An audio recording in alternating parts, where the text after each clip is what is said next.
নতুন পুরনো দ্বন্দ্ব শুরু হয়েছে আগে।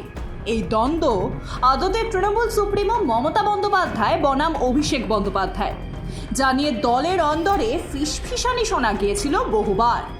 রাজ্যের 4টি বিধানসভা কেন্দ্রে উপনির্বাচনের কথা ঘোষণা হতে আবারও চর্চায় সেই দ্বন্দ্ব। ঘটনার সূত্রপাত মানিকতলা বিধানসভা কেন্দ্রকে নিয়ে। এই কেন্দ্রে 10ই জুলাই উপনির্বাচন। সূত্রের দাবি, এখানে তৃণমূলের প্রার্থীকে হবেন তা নিয়ে অনেকদিন ধরেই প্রয়াত বিধায়ক সাধন পাণ্ডের স্ত্রী সুপ্তি পাণ্ডে ও মেয়ে শ্রেয়া পাণ্ডের মধ্যে টানা পড়েছিল।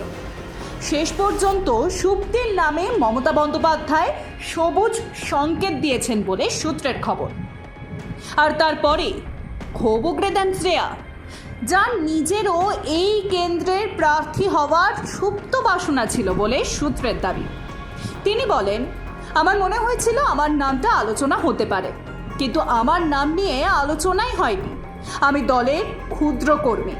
এতদিন রাজনৈতিক জীবনে আমার বাবা যতটা উপদেশ দিয়েছে আমি ততটাই করেছি। এরপর মা যতটা উপদেশ দেবে ততটাই কাজ করব। এখানেই থেমে থাকেননি শ্রেয়া, জানিয়েছেন তার মা মমতা বন্দ্যোপাধ্যায়ের পছন্দের প্রার্থী। বাবার মৃত্যুর পর মেয়ে হিসেবে তিনি টানা কাজ করে গিয়েছেন। এই বিষয়ে অভিষেক বন্দ্যোপাধ্যায় সবটাই জানেন, কিন্তু মমতা বন্দ্যোপাধ্যায়ের পক্ষে হয়তো সবটা জানা সম্ভব হয়নি, তাই তিনি তার মাকে প্রার্থী করতে চেয়েছেন। যদিও এ প্রসঙ্গে সুপ্তি পাণ্ডের বক্তব্য, আমরা দুজনে একসঙ্গে কাজ করব, ওকে ছাড়া কিভাবেই বা করব? ও আমার ডান হাতের মতো কাজ করবে। ওর মনে হতেই পারে যে আমি এত কাজ করেছি তাই ভোটে আমি লড়বো, কিন্তু চূড়ান্ত সিদ্ধান্ত সুপ্রিমো নেবেন। তিনি নিশ্চয়ই শ্রেয়াকে দেখবেন। আসলে শ্রেয়া তো সবে কেরিয়ার শুরু করেছে, তাই ওকে প্রতিষ্ঠিত হওয়ার জন্য একটি সময় দিচ্ছেন।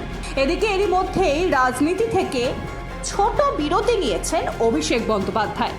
এক্স হ্যান্ডেলে জানিয়েছেন, চিকিৎসার জন্য সংগঠনের কাছ থেকে ছোট বিরতি নিয়েছেন তিনি। কিন্তু তাই নিয়েই জল্পনা ছড়ায়, কারণ এর আগেও অভিষেক বন্দ্যোপাধ্যায় চিকিৎসার জন্য বিদেশে গিয়েছেন। আগে কখনো সংগঠনের কাছ থেকে বিরতি নেওয়ার কথা এভাবে ঘোষণা করেননি।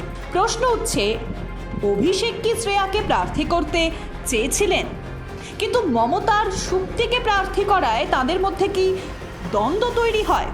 আর সেই কারণেই কি সংগঠনের রাশ ধরে রাখতে না পেরেই সাময়িক বিরতি নিতে চাইছেন তিনি? উঠছে প্রশ্ন। ব্যুরো রিপোর্ট, প্রথম বাংলা।